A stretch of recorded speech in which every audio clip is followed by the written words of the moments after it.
the last perspective, now that's the most complete one. That's the most modern set of theories about leadership. So the first theory tells you what is it about the leader. The second set of theories tells you what about the situation. The third one looks at the needs that followers have to believe, right? And the last one says, well, it's about all of that.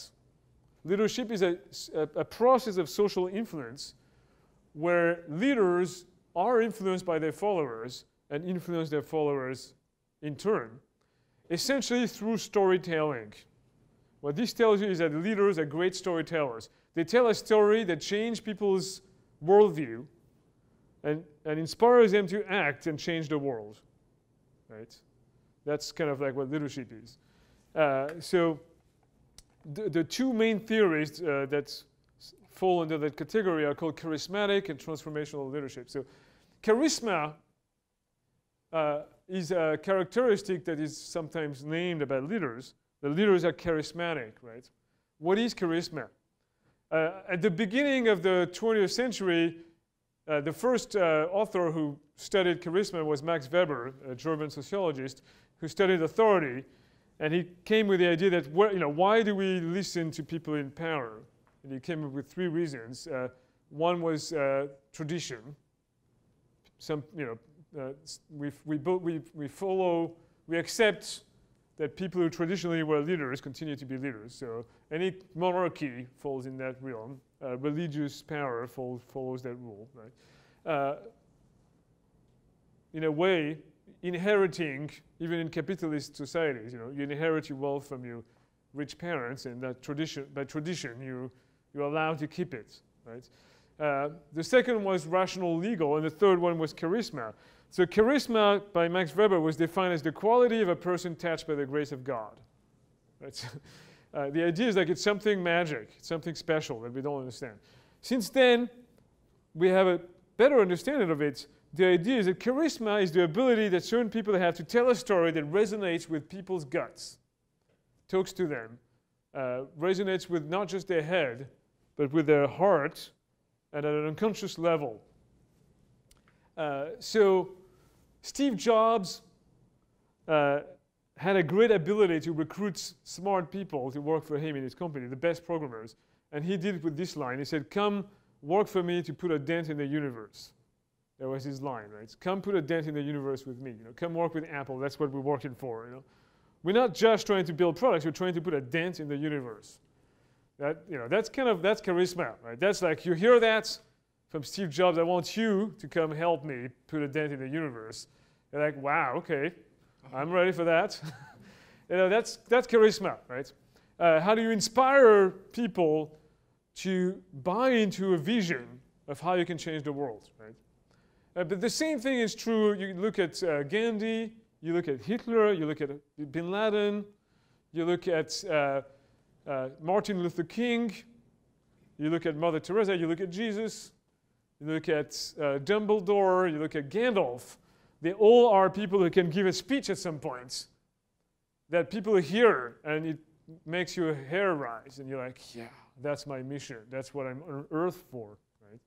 I want to follow that person because that's, so they have a way through storytelling of elevating people's sense of self, making them buy into a more moral version of themselves and have a better vision of the future.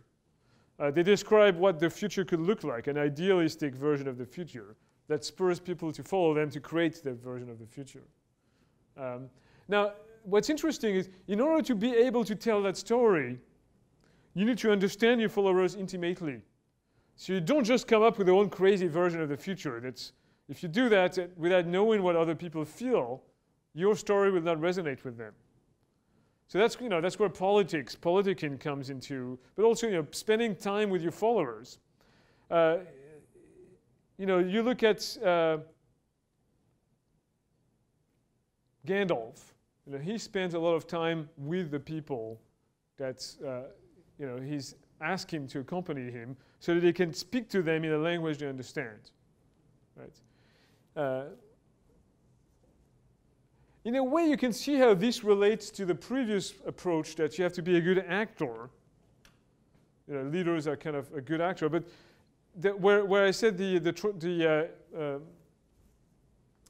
where the attribution theory was a little extreme is that it tells you that leadership is bullshit, that it has no real impact.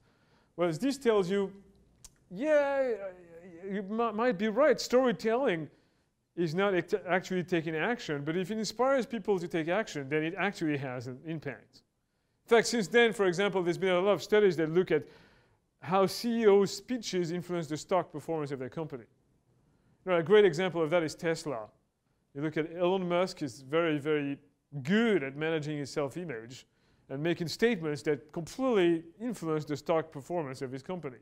So, you know, Tesla, if you follow a little bit the stock market, or Amazon, why do they, they're an example of companies that don't make money, that lose millions every quarter, and their stock performance keeps going up, and their CEOs keep telling a story about how it's not about, it's about the future.